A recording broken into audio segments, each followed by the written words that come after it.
Please admit the Honorable Laura Kelly, Governor of the State of Kansas.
Out of order.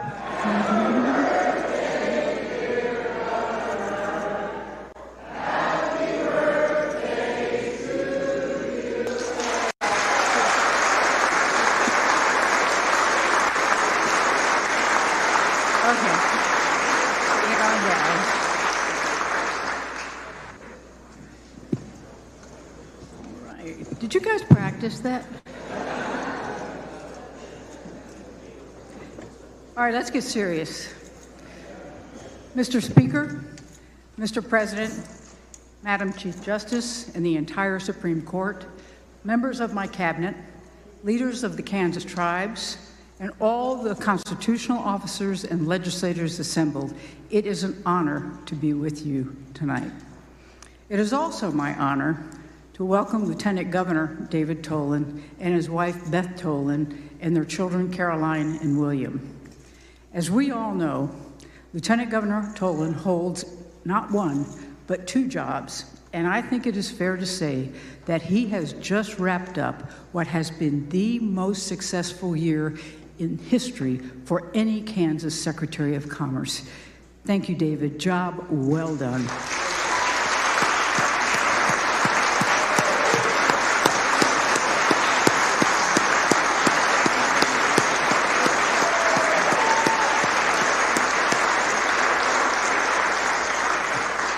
And joining us via live stream tonight are my husband, Dr. Ted Doughty, and my daughters, Molly Doughty and Kathleen Doughty, my son-in-law, Matthias Wyden, along with the newest addition to my family, my granddaughter, Laura Rory Wyden.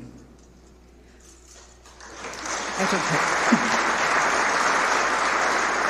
Now, I know you have all been waiting on pins and needles for me to finally show up, and I appreciate your patience. Many of you, particularly House members, might be thinking that my late appearance is par for the course given my 14 years of operating on Senate time. That is not the case, however. The delay was simply to ensure that I would hear you sing happy birthday to me tonight. 2 weeks ago, I had the honor of being sworn in as governor of the state of Kansas for the second time. I spoke about the importance of leaders choosing civility and unity, despite the hostility and division we often see in our national politics. I set a North Star for my second term, making Kansas the best place in America to raise a family. And I said that we could only get there if we work together. Because over the past 4 years, we've seen what can happen when we truly act as one Kansas. 4 straight years of balanced budgets. 4 straight years of fully funding schools. Once and for all, we closed the Bank of KDOT. And we landed the largest economic development project in the history of our state, Panasonic.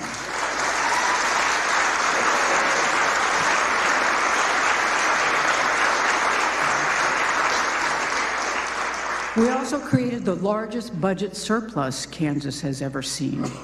And we did it all while cutting taxes for families, for veterans, for homeowners, for farmers and ranchers. Long gone are the days of Kansas making headlines for failure and mismanagement.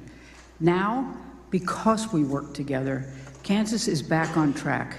Kansas is on the road to prosperity, and the state of our state is strong, very strong.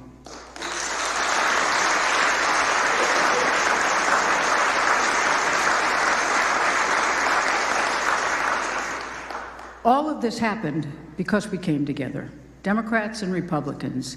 Not a single bill would have been signed into law if people had just dug in their heels and refused to budge. You know, our friends in Washington could learn a thing or two from how we operate here in Kansas. But we can't get complacent. So my message to you tonight is this: continue to meet me in the middle. That's how Kansans solve differences in their everyday lives, and it is the only way we'll solve the big challenges ahead of us. Like how to cut taxes for Kansans without jeopardizing our schools. How to attract businesses in a way that preserves the essence of our communities.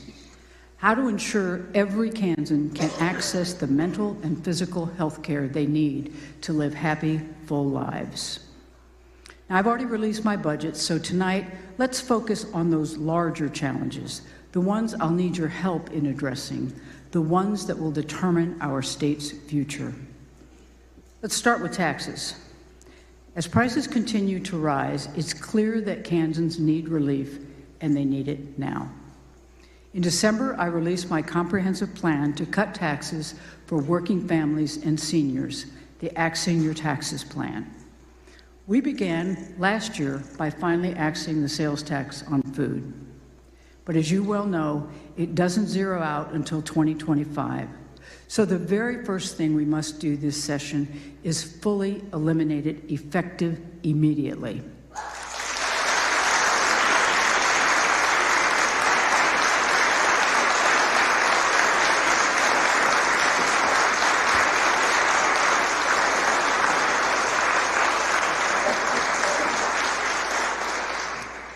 There is no reason that Kansans should ever look down at their grocery receipts and see this tax. Folks can't afford it, folks don't deserve it, and there's no need to wait until 2025. Let's end it now.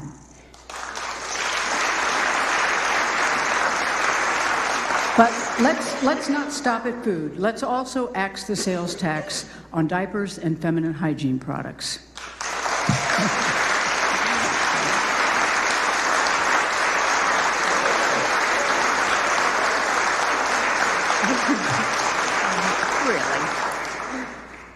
These are two other basic necessities that should be much more affordable for Kansas families, which is something I know both Republicans and Democrats agree upon. That's part one of the plan. The second proposal is to create a 4-day window every August in which Kansas families can purchase school supplies free from the state sales tax. Let's make sure back to school doesn't break the back of our parents.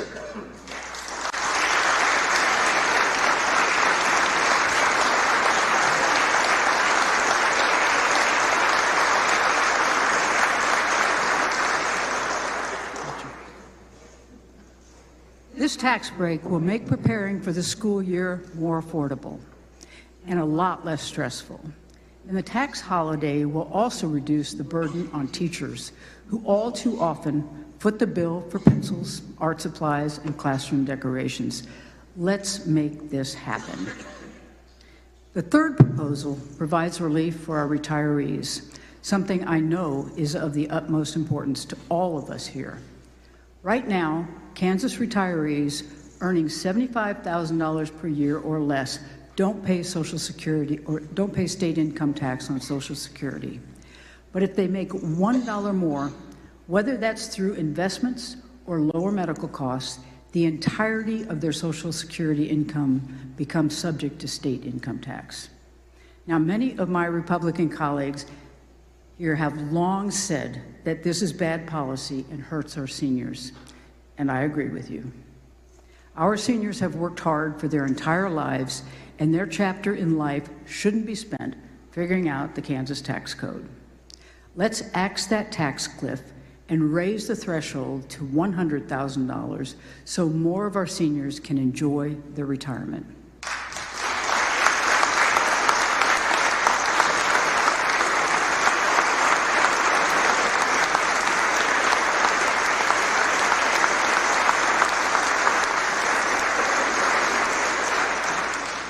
In total, the Axing Your Taxes plan saves Kansans $500 million over the next 3 years.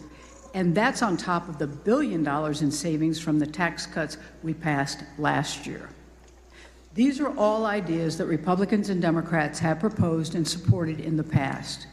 Discussions are happening now, and I am ready to sign 3 clean bills to make sure that Kansans save on food, on diapers, on school supplies, and on retirement right away.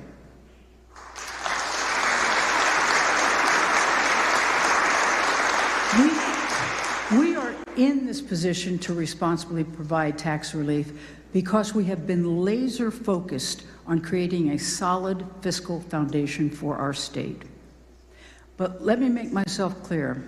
I will stand against any irresponsible tax proposals that erode that foundation. We have been there before. We know where it leads, and we cannot go back. Not to debt, crumbling roads, and overwhelmed foster care system. And perhaps most devastating of all, underfunded schools. We cannot go back to the days where financial irresponsibility here in Topeka robbed our Kansas students of opportunity.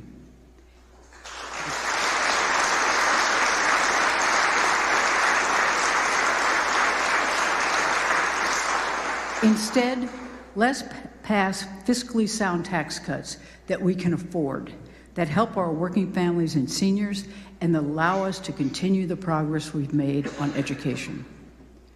Now, earlier this year, I introduced a budget that fully funds our schools for the 5th year in a row. And in case you're wondering, my budget next year will also fully fund our schools, and my budget every year as governor will too.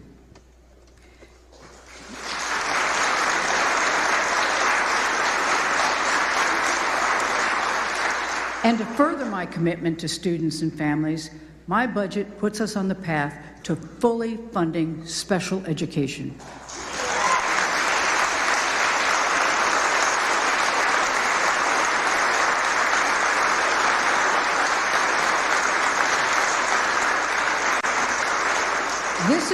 This is a big investment, and make no mistake, I fully recognize that our partners in Washington haven't done their part to deliver the federal funding they've promised for years for special education services.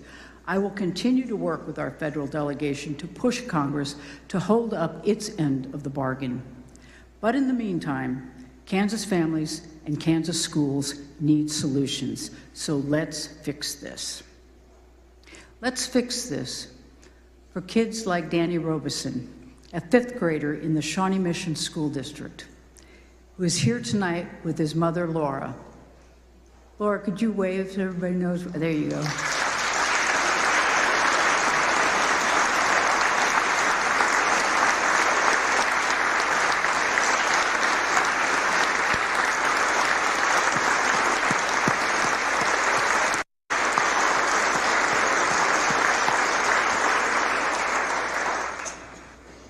Danny has cerebral palsy, epilepsy, and impaired vision, which means that he requires extra support to learn alongside his peers. Laura stepped away from being a teacher herself to take care of Danny. But as a frequent volunteer at his school, Laura has seen firsthand what the funding gap means. Special education support staff earning well below a living wage, which in turn leaves the school understaffed and under pressure. Laura sometimes has to stay home has to be home to keep Danny there because the school doesn't have enough staff to ensure that he can learn safely. And the special education funding gap doesn't just impact students with special needs. It impacts every student because schools end up diverting funds away from other areas to provide these services. But adequate funding isn't the only issue our schools face. I believe, and I think we can all agree, that the classroom is a very special place. It's where young minds are shaped and inspired. It's where professional teachers devote every fiber of their being to ensuring that our students, our children, are cared for, are nurtured, are supported, and are educated.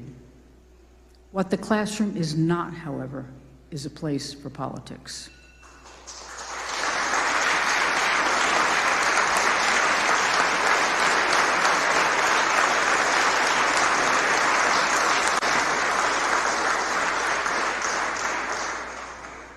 Know this, I will oppose any efforts that are designed to turn parents against teachers, to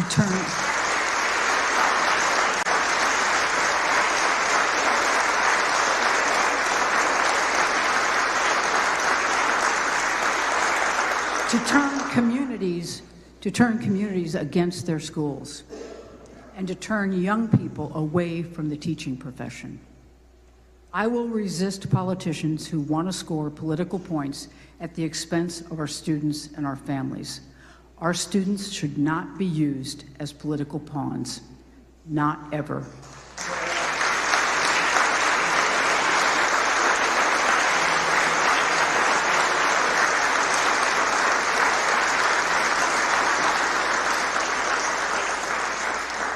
We all agree our kids do better when parents and teachers are involved in their education.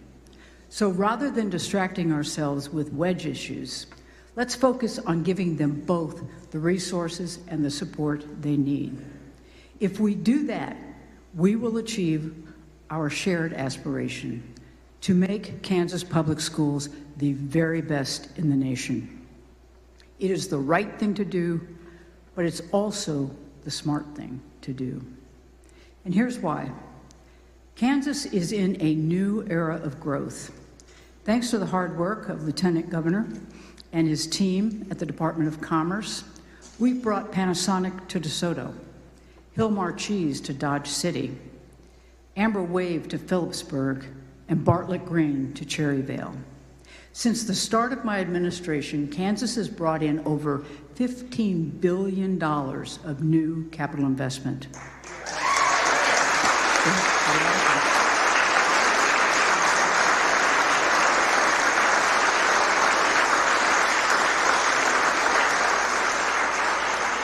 And we've created and retained over 54,000 jobs.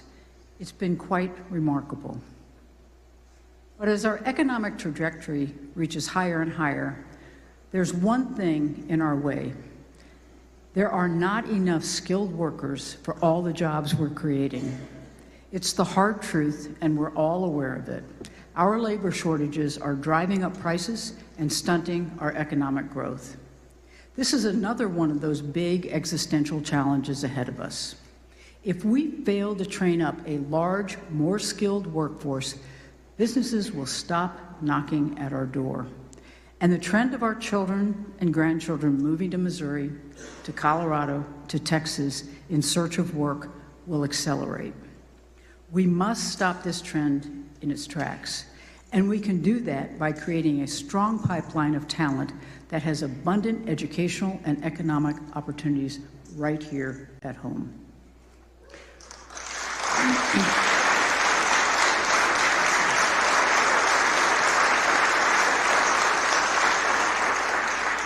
Fully funding education was an important place to start, but we also must look outside the traditional classroom.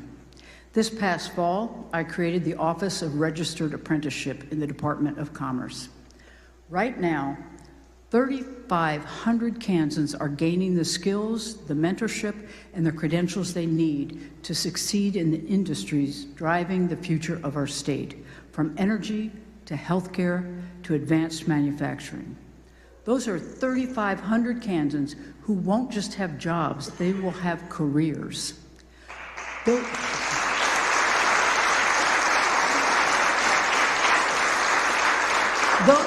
are 3,500 Kansans who will be able to support a family and save for retirement. And those are 3,500 Kansans putting down roots and contributing fully to their community.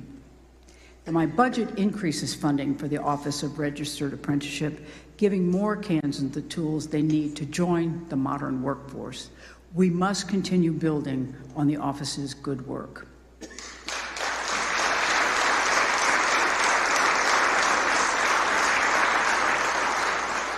Another challenge demanding an all-hands-on-deck approach, making sure that opportunity and economic prosperity extend to rural Kansas.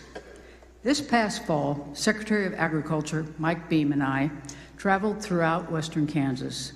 We met with leaders from Goodland to Liberal, and no matter with whom we spoke, Republican or Democrat, we heard one thing over and over.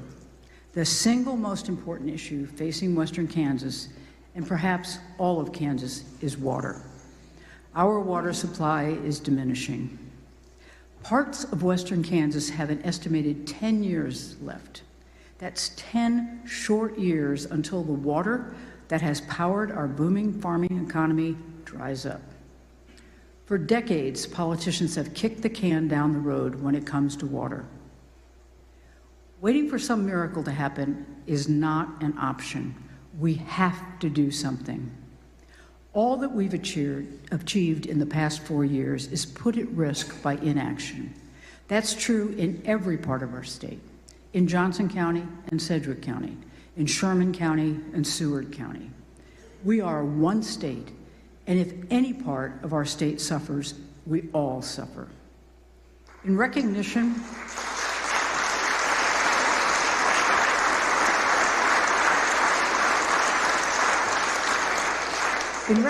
of this problem, last year we updated the state water plan for the first time since 2009, and we fully funded it for the first time in 15 years. We also paid off state debt on 2 major water storage projects, freeing up $30 million for additional water preservation efforts. In this year's budget, we fully fund the state water plan for the second year in a row. We'll divert more money to water projects by paying off other debt early. And we'll make additional investments to work with our producers and irrigators to ensure our water quality and quantity. And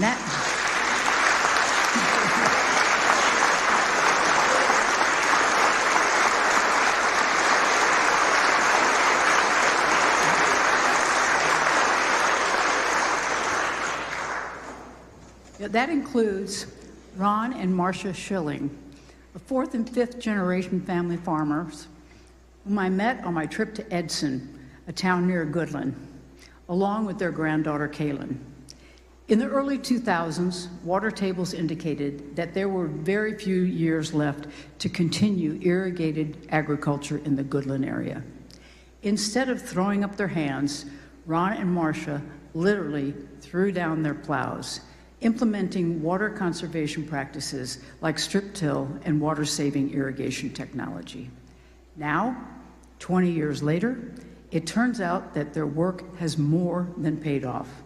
The Schillings are growing more bushel with less water, increasing the life of the Ogallala aquifer in their region. In short, they're making it possible for their granddaughter Kaylin to become the 7th generation to work their family farm.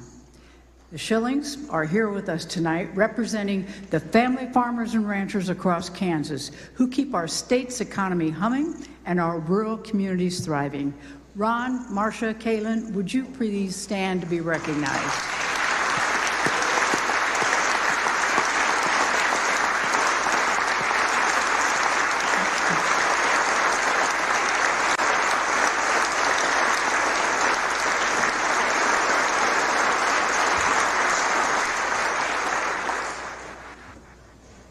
Thank you so much. You know, farmers like Ron and Marcia are showing us a path forward. To replicate their success statewide, we will bring even more producers to the table, along with other stakeholders, to ensure a clean, abundant water supply for generations to come. Well, we can't talk about rural Kansas without talking about Medicaid expansion.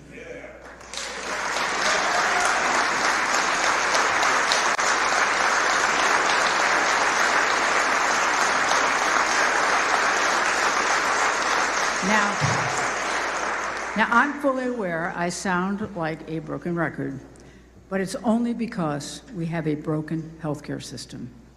Already, too many rural hospitals have shut their doors.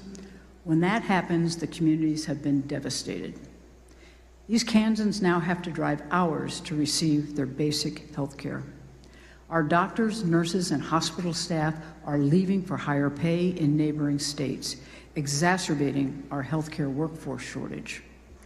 To date, we have left $6 billion in Washington, D.C., squandering our own taxpayers' dollars, and we have forfeited 23,000 jobs.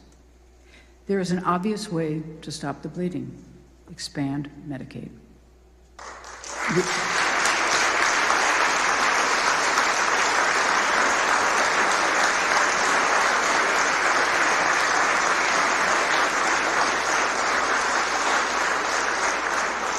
The argument for expansion is simple, and one on which we should all be able to agree. Regardless of political party, we all want our rural communities to be hubs of commerce and economic activity. That's one of the reasons that we created the Office of Rural Prosperity, to get more resources to our smaller towns. We've welcomed new businesses and jobs to western and southeast Kansas. We've invested in rural housing. We've expanded high-speed internet. And all that work has been essential, and we will continue to do it. But by far, the most impactful thing we could do for our small towns would be to draw down the billions of dollars, once again, our own hard-earned tax dollars that are just sitting there. By far, the fastest way to a healthier workforce would be to enable 150,000 Kansans to have access to affordable health care.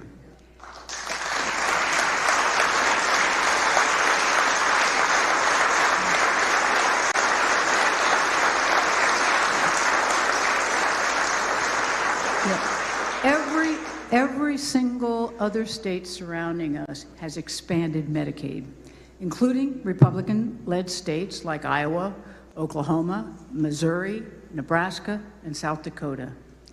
In many cases, it was because the issue was taken directly to the people, who, not surprisingly, voted in favor of jobs and health care.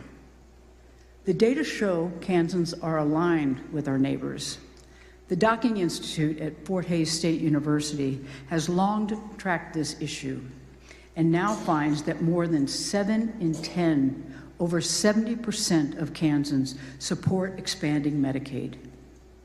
It's clear that blocking Medicaid expansion means working directly against the interests and desires of the people of Kansas.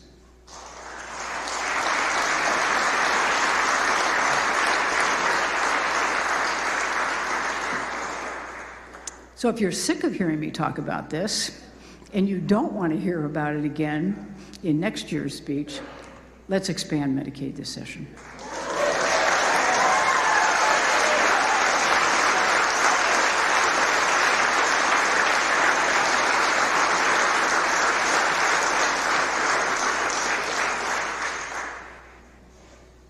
You know, there's another common sense way to improve health care here in Kansas, and that's to finally legalize medical marijuana.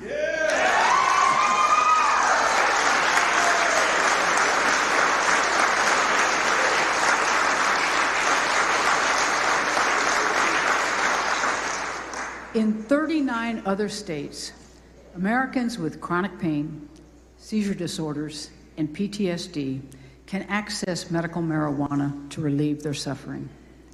But despite the fact that a very clear majority of physicians believe medical marijuana should be part of a comprehensive pain management and palliative care plan, it is still illegal here in Kansas.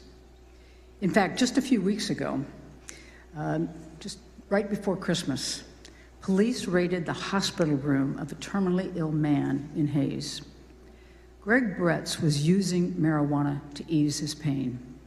He was then ordered to appear in court, despite not being able to even get out of bed. We all know that was ridiculous. And that's not to blame the police.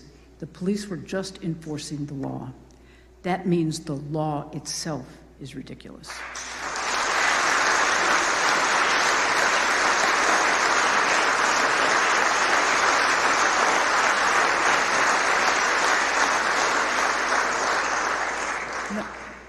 Greg died 2 weeks ago, the first week of session. His passing reminded me of an op-ed that appeared in the Wichita Eagle last May. It was written by David Auble, a self-described conservative, a U.S. Army veteran from Paradise, Kansas, who was battling his second bout with cancer. His missive was addressed to the Kansas Senate. In it, Dave wrote, and I quote, "I'm running out of time. I can barely lift my head, my legs are tingly, and I have a trachea breathing tube. You have no idea how terrifying it is when you can't move air in or out." Despite friends urging him to get medical marijuana on the black market, Dave refused. He said, "I don't intend to break the law, even though my situation is growing more severe. That's not who I am." Dave passed away just a few weeks after the op-ed was published, never having received the relief he needed and so fiercely advocated for. He is survived by his friend, Chris Howell, who advocated alongside him at the State House and who has since taken care of his beloved dog. Chris is here tonight with us. Chris, thank you for taking care of your friend and for being here on his behalf. Could you please stand to be recognized?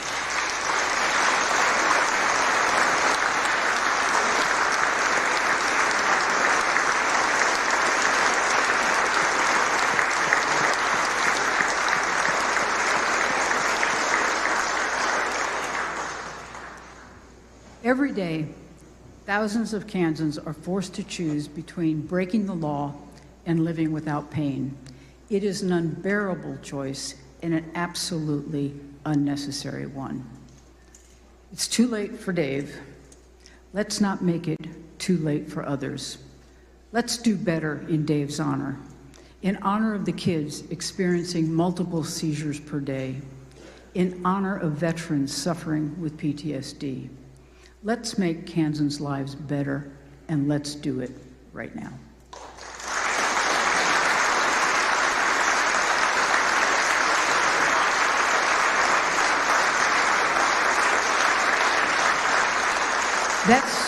That's not to say that legalizing medical marijuana won't be complex.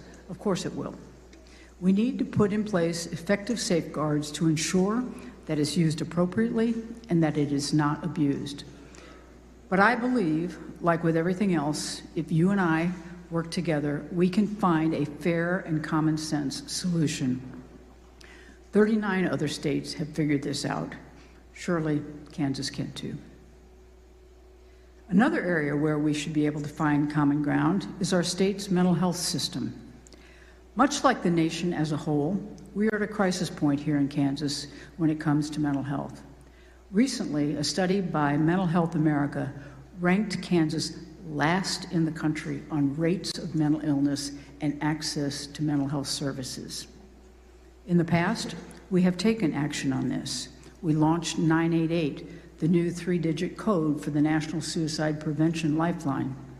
We have expanded mental health programming in our schools so that more than double the number of students are now being served.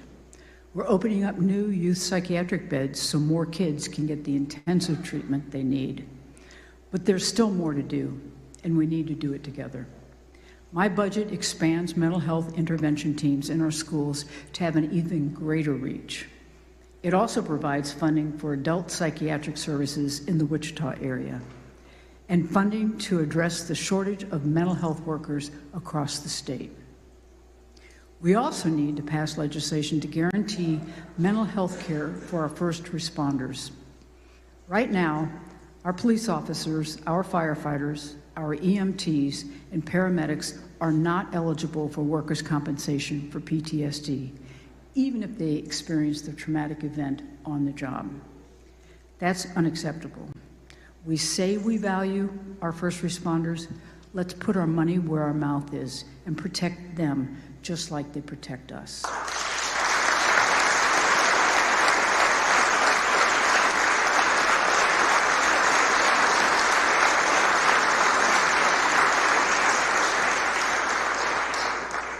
Also related to the mental health crisis is the rise in opioid overdoses we're seeing across the Midwest. This crisis is hitting our state particularly hard. In 2021, Kansas saw the nation's second highest increase in drug overdose deaths, a spike driven by fentanyl. Opioids like fentanyl have rightly caused a lot of concern across the state. I've heard from local officials who are seeing the toll of this epidemic right in their own backyards. Now, I have made historic investments to give law enforcement the resources to crack down on the criminals who are pushing illegal drugs on our children, and I will continue to do so. But as we work to stop the supply of drugs, we should also be focused on decreasing demand. Drug addiction is a disease, not a moral failing, which means we need to change the way we treat it.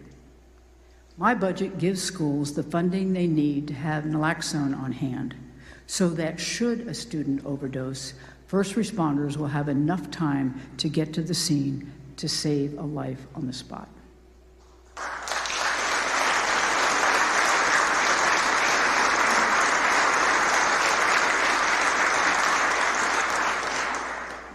But we also need to decriminalize fentanyl test strips. We did it.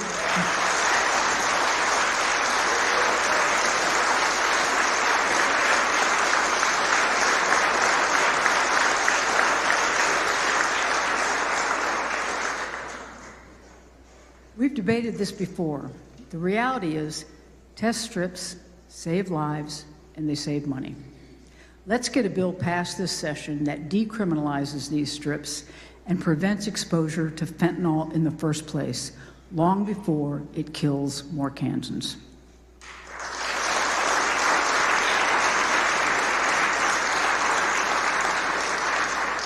Much of tonight has been about the next 4 months. And to be clear, as evidenced in my budget, there's much more I'm focused on: expanding high-speed internet, building and rehabbing middle-income and affordable housing, keeping higher education accessible, and shoring up our state's technology and cybersecurity. But now I want to talk about the next 4 years and the decades after that. During my swearing in, I said our North Star is to make Kansas the best place in America to raise a family. That means a state where parents are supported, where childcare is abundant and affordable, and where our kids get the strongest start to life. If we're serious about reaching that North Star, we need to put more focus, more energy, and more resources into finding solutions. Now, immediately after my inauguration, I issued the first executive order of my second term. It established a task force that will explore the creation of a cabinet-level agency dedicated to early childhood.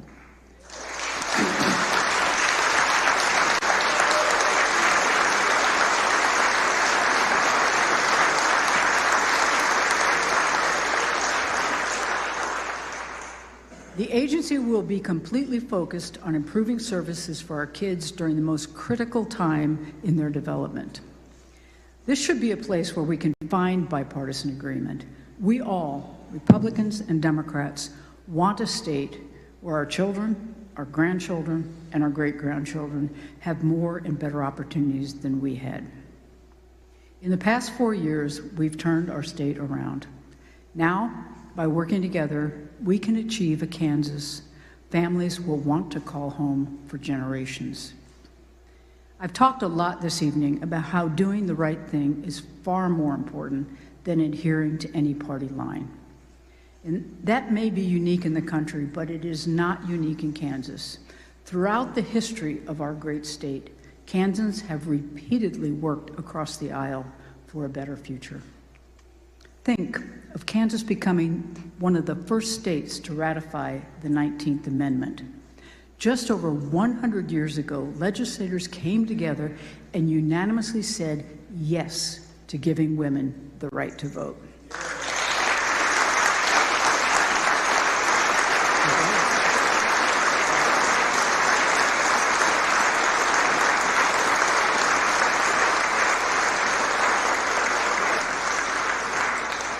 Think also of Dwight Eisenhower, who during World War II led this country, the world, through the toughest battle it had ever known, without an eye to politics or partisanship. He was so revered, in fact, that both parties thought he should be their candidate for president in 1952. And think of one of the brave men that General Eisenhower led during that war, our own Bob Dole, who went on to become a U.S. Senator and teamed up with a Democrat from Iowa to expand civil rights by passing the Americans with Disabilities Act.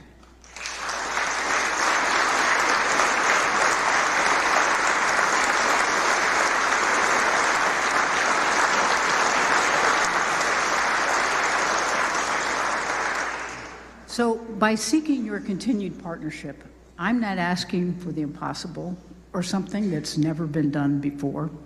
Kansans have long worked together to take on the challenges facing them. And don't forget, you and I have too. 286 times over these past 4 years. Every time I signed a bill into law, it had bipartisan support. We haven't always seen eye to eye, but the truth is, only when we've banded together have we made real progress. That's why I'm asking you tonight to again meet me in the middle.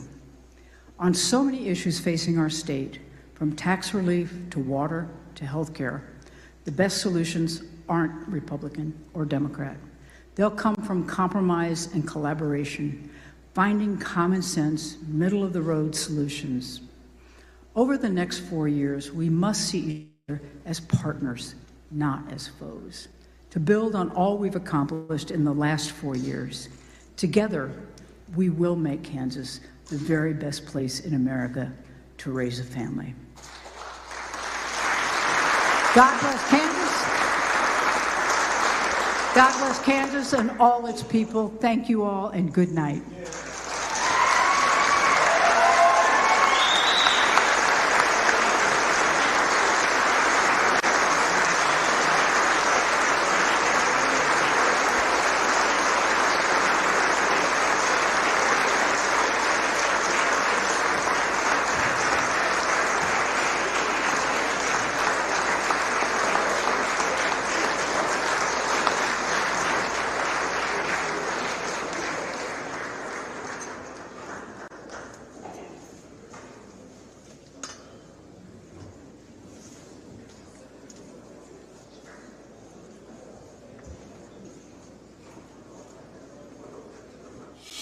Well, yeah, test. Better.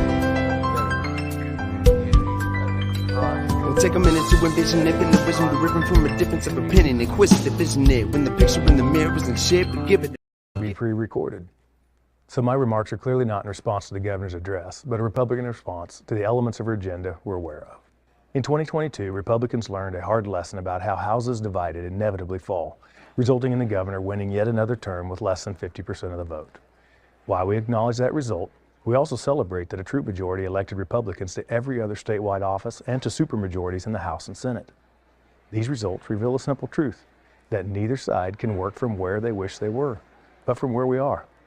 As we begin the legislative session, I joined with our new House Speaker, Dan Hawkins, and the Republican supermajorities to reveal our vision entitled A Better Way, our commitment to Kansas. It includes priorities from reducing your taxes and empowering parents to creating jobs and protecting your liberty. During the campaign, the governor made repeated claims that she governed from the middle and claimed many victories. Of course, the nature of our divided government means that any bill reaching the governor's desk only does so with Republican effort. And all meaningful victories, whether axing a tax, balancing a budget, or bringing new economic development to Kansas, all begin with Republicans. Regardless of who attempts to take credit, I'm optimistic we will find more common ground. For instance, I was pleasantly surprised when the governor recently announced her support for Republican proposals to lower the retirement tax burden. I believe we can work with her to implement these ideas alongside structural reform that is key to keeping Kansas competitive. Republicans want to make taxes lower, flatter, and simpler. So when we send a bill to the governor's desk that does all that, I'm hopeful she will meet us in the middle and sign it. Let's be completely honest when it comes to the budget. It was not a big accomplishment for any of us to balance a budget with hundreds of millions in printed federal dollars awash in the system. But with most economists forecasting recession due to the disastrous policies from the Biden administration, we hope to work with the governor to ensure our state remains on solid footing. That means setting aside sufficient resources for that rainy day and continuing to pay off debt, just like your household would. We must remain fiscally responsible and resist the considerable temptation to overspend and grow government. We hope the governor meets us there as well. While we are hopeful about opportunities to work together, there's no question there are significant differences that remain. On many issues, the governor's party has her walking down the far left lane, if not the ditch outside of that. With how many times we heard her tell us she's in the middle, this session we will give her ample opportunity to show she really meant it. On education, Republicans will focus on students, not legacy systems, which means expanding educational opportunities for all of our children and ensuring parents are ultimately in control. We want high-quality classical education that focuses on academic excellence, preparing our kids for a successful future, not the sexualized woke agenda we see permeating the system today. The sad reality is her party remains beholden to the public union leadership, which fears and resists parents having any form of school choice, just wanting a blank check to their system. This path is resulting in our schools devolving into little more than factories for a radical social agenda. This is why she vetoed the Parents' Bill of Rights. But we will give her another chance this session. If she's truly in the middle of the road, she'll buck the radical elements of her party and sign the bill. Republicans also celebrate women's sports and recognize that to ensure a level playing field for all who compete, biological men should not compete in women's sports. It has nothing to do with sexuality or gender. It's simply about fairness and science. It's for that same reason we divide athletes up in weight classes or separate varsity from junior varsity. The governor said in an ad, of course, she agrees with this, but has twice vetoed the bill. This session, we'll provide her with a third opportunity to prove her words have meaning. Republicans support healthcare freedom and expanding access to affordable care through cost transparency, more competition, less government regulation over your consumer choices. This can all be done while preserving a safety net for those in our society who are most vulnerable. Unfortunately, the governor's party remains focused almost solely on government-run healthcare, which could dramatically expand the administrative state and harm the very people for whom the Medicaid safety net was intended. Republicans support an all-of-the-above energy policy. That includes gas, coal, and nuclear, which is necessary to lower utility bills and, most importantly, deliver reliable heating and cooling for Kansans during extreme weather conditions. Democrats are increasingly beholden to the climate activists that would send us back decades, putting our citizens and our economy at risk. An agenda that, by its nature, opposes American energy independence. It is our hope that the governor will again resist the extreme elements in her party and work with us to reduce utility rates and protect our economy. Republicans will always support a culture of life. We desire to reduce the number of abortions by promoting adoption, expanding availability of crisis pregnancy centers, and preserving our common sense protections currently in law, all of which are currently under attack. In stark contrast, the governor's party remains devoted to taxpayer-funded abortion on demand, allowing the most inhumane procedures up to and even past the moment of birth. Finally, Republicans support our Constitution, which means that even in the toughest times, we should pass no law that abridges our freedom of speech, or our freedom of assembly, or prohibits our free exercise of religion, and preserving all other clearly enumerated constitutional rights. Democrats increasingly believe that such rights are subservient to the administrative state in order to create a false sense of safety. If the governor is truly moderate, she'll side with us and the Constitution we all swore to uphold. As Republicans, we are committed to putting you, our fellow Kansans, first. For now, we will take the governor at her word that she will govern from the middle and extend a hand of cooperation and begin this session with high hopes. You rightfully expect us to deliver results, not rhetoric, and work together to improve the lives of the people we represent. That is our commitment to you. May God bless you, your family, and may God bless the great state of Kansas. Thank you for listening.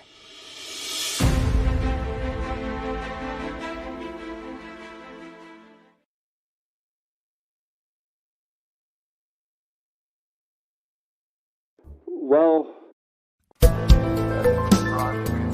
Yeah, test. Better. take a minute to envision it, been the wisdom deriving from a difference of opinion. Inquisitive, isn't it? When the picture in the mirror isn't shit, but give it a minute, fix this image and hit the brick with the viciousness. But don't play, cause one day you'll be saying, you shoulda, coulda, woulda, but my shit it just wouldn't drop, cause you wouldn't have, but you're so worried, it was your world. And when you hit them with the rhymes, they had no words. Just come back to the flip of the tongue fun that you once had and chuck it like a beer and crush that. Go shave your mustache and write it down, cut that, and show 'em us rap again.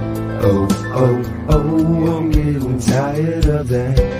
I don't know anymore what they call that.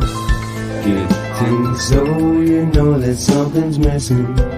Let's go show 'em what rap is again. Like taking a step out of your front door for the first time and you want more with the sunshine, but you've been locked away, forgetting you don't care. Listen, is not part of the mission. Just say what you got to say. Whether it makes sense, just a bunch of gibberish, spit from the hip, slipping so soft, but splitting your lip. You get a grip, cause as good as your shit is, you know it really isn't a big deal. Cause it'll turn heads bound too. It's your purpose, round two. But you gotta open your eyes and realize it's right here. But to open your mind, you gotta try to fight fear and find a light bright enough to ignite and excite peers. But get their attention, I find you gotta give them a big boom. You're the few, and I got my lighter right here.